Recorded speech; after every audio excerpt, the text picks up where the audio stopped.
As I record this video, bombs are falling on Tehran, missiles are being intercepted in the skies of Israel. The supreme leader of Iran is dead, and the Strait of Hormuz, through which 20% of all the world's oil passes, is being threatened. This is happening right now in March of 2026. But what you might not know is that a Hebrew prophet 2600 years ago described exactly a coalition of nations that would rise against Israel in the last days. And the first nation that he mentions by name is Persia, today's Iran. Stay with me until the end of this video because I have a lot to explain to you. To understand the prophecy, we first need to understand the scenario. And the scenario is one of open war. On February 28, 2026, Israel and the United States launched a joint military operation against Iran. Israel called it Operation Roaring Lion.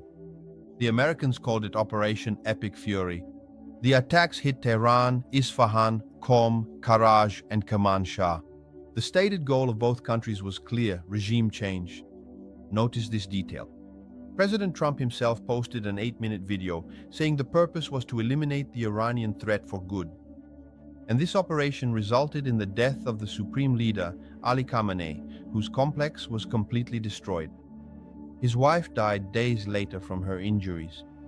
Iran responded with the so-called Operation True Promise 4, the fourth in a series of retaliations, launching hundreds of missiles and drones against Israel and against American bases scattered across the Middle East. Bahrain, Iraq, Jordan, Kuwait, Oman, Qatar, Saudi Arabia, the United Arab Emirates, and even a British base in Cyprus were targets. In just 6 days, the United States attacked nearly 2,000 targets inside Iran. The Iranian Navy was practically decimated.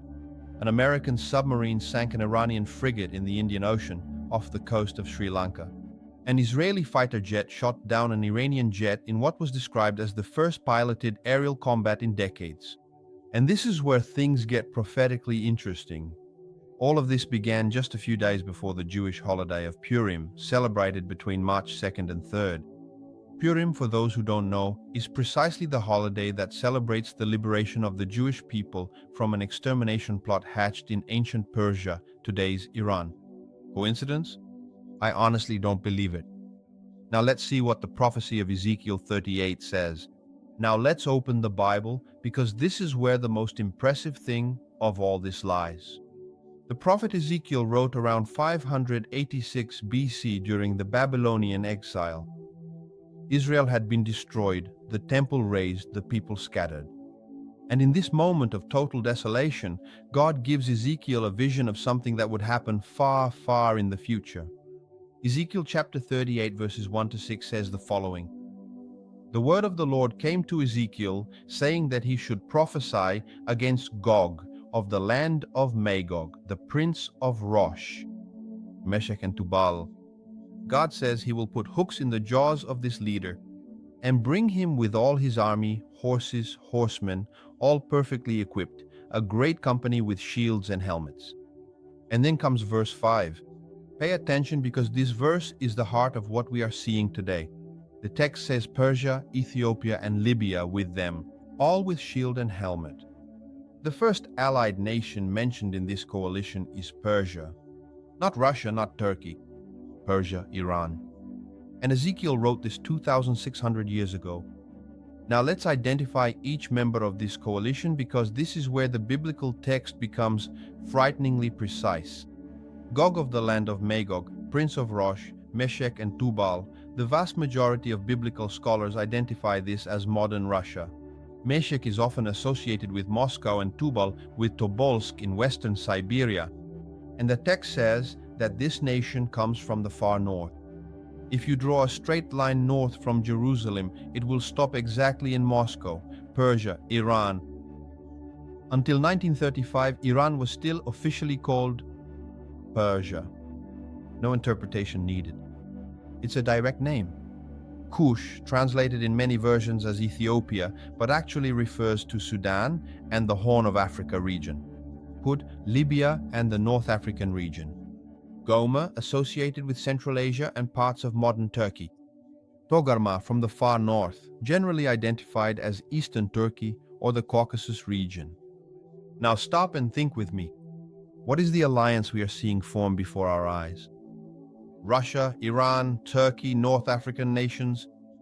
Exactly the coalition that Ezekiel described. Russia has already condemned the attacks on Tehran as unprovoked armed aggression. Russia has armed Iran with advanced fighter jets and missile systems. Turkey has publicly called for jihad to retake Jerusalem. Russia and Iran conducted joint naval exercises in the Strait of Hormuz just days before this war breakout. And China, which is not mentioned directly in Ezekiel 38, but which many scholars associate with Revelation, chapter 9, verses 13 to 19, which speaks of an army of 200 million coming from the east, buys 90% of Iranian oil and provides anti-missile defense systems to Iran. The Russia-China-Iran axis is solidifying exactly along the lines that the Bible describes. Now let's talk about Jeremiah 49, the forgotten prophecy. There's one thing that almost no one is talking about that makes all of this even more impressive. Ezekiel is not the only prophet who speaks about Iran in the last days. About a decade before Ezekiel, the prophet Jeremiah wrote a separate and distinct prophecy not about Persia, but about Elam. And this is where many people get confused. Elam and Persia were two different regions within what today is Iran. They have always been separated by the Zagros Mountains. Elam was in the southwest, where Bushehr is today, where the Iranian nuclear program is located. Persia was further to the east and north. Jeremiah chapter 49, verses 34 to 39, brings a prophecy that most scholars recognize has never had a complete historical fulfillment. The prophet says that God will break the bow of Elam, that is, the main point of their military power. It says that God will bring upon Elam the four winds from the four corners of the earth, that he will scatter the people to all nations, that he will destroy the king and princes from there, causing a regime change. Destruction of military power, scattering of the people, fall of the leaders. When you read this and look at what is happening with Iran at this very moment, the attacks on the nuclear program, the death of the supreme leader, the destruction of military infrastructure, it's impossible not to notice the parallels. But Jeremiah doesn't end there. Verse 38 says that God will set his throne in Elam. And verse 39 brings a promise of restoration in the last days. And here comes a fact that will surprise you. In the last 2 decades, Iran has become the country with the fastest evangelical growth in the world. Estimates from former intelligence officials of the regime itself speak of 6 to 8 million conversions from Islam to Christianity. 50,000 of the 75,000 mosques in Iran have reportedly been closed. God is literally planting his throne in Elam before our eyes. Now let's talk about the missing condition. Now I know there are people watching this and thinking, so is the war of Ezekiel 38 happening now? And the honest answer is not exactly. And I'll explain why, because the Bible gives us a very specific criterion. Ezekiel chapter 38 verse 11 says that Gog will think, I will go up against the land of unwalled villages. I will go against those who are at rest, who dwell safely, all of them dwelling without walls, without bars or gates. This describes an Israel living in peace and security without the need for walls and gates. And let's be honest, Israel today does not live in that situation. Israel is in active war. Israel has the separation wall in the West Bank, the Iron Dome system working day and night, reservists being called up. So what is happening now is not the final fulfillment of Ezekiel 38. But, and this is crucial, it could be exactly what sets the stage for this fulfillment. Think with me, if the Iranian regime falls, if Hezbollah is disarmed in Lebanon, as the Lebanese government itself has already announced it will do, if the Houthis in Yemen lose Iranian support, if Hamas is neutralized, what happens? Israel enters a period of unprecedented security, a period of peace, where for the first time they could let their guard down, live without walls, without bars, without gates. And that's exactly where Ezekiel 38 comes into play. When Israel finally feels safe, the great northern coalition will come. Not now, but the path is being paved right now. Many people ask, if the Iranian regime is destroyed, how can Persia participate in Ezekiel's coalition? But the biblical text doesn't say that the current regime needs to survive. It says that Persia, as a nation, will be in the coalition. The power vacuum left by Khamenei's death will create a succession crisis. No official successor has been named. The leadership of the Revolutionary Guard Corps has been decimated.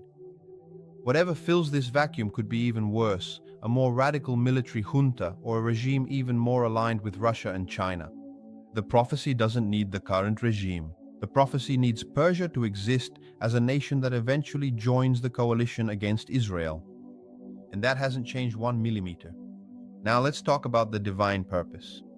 And this is where many people go wrong in interpreting this prophecy, because the center of Ezekiel 38 is not Persia, it's not Gog, it's not even Israel. The center is God. Ezekiel chapter 38 verse 23 says, "Thus I will magnify myself and sanctify myself and make myself known in the eyes of many nations, and they shall know that I am the Lord."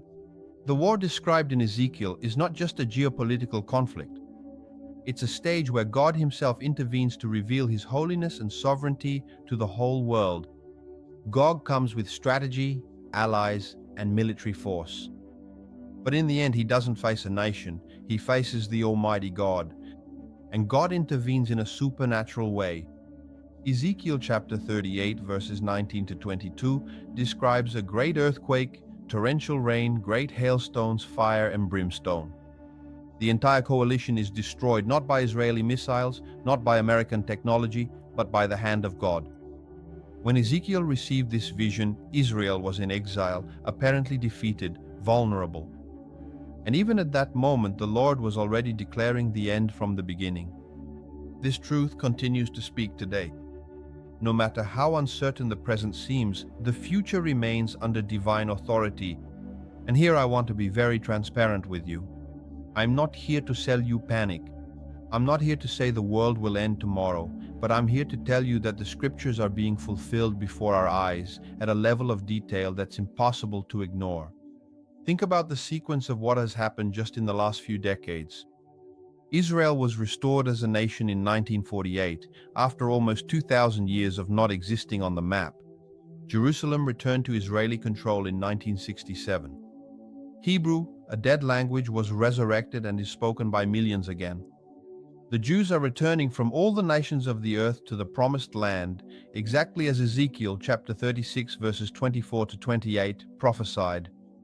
And now the Russia-Iran-Turkey axis is solidifying. The pieces are moving. Persia is in flames. The coalition is forming. The prophetic stage is being set.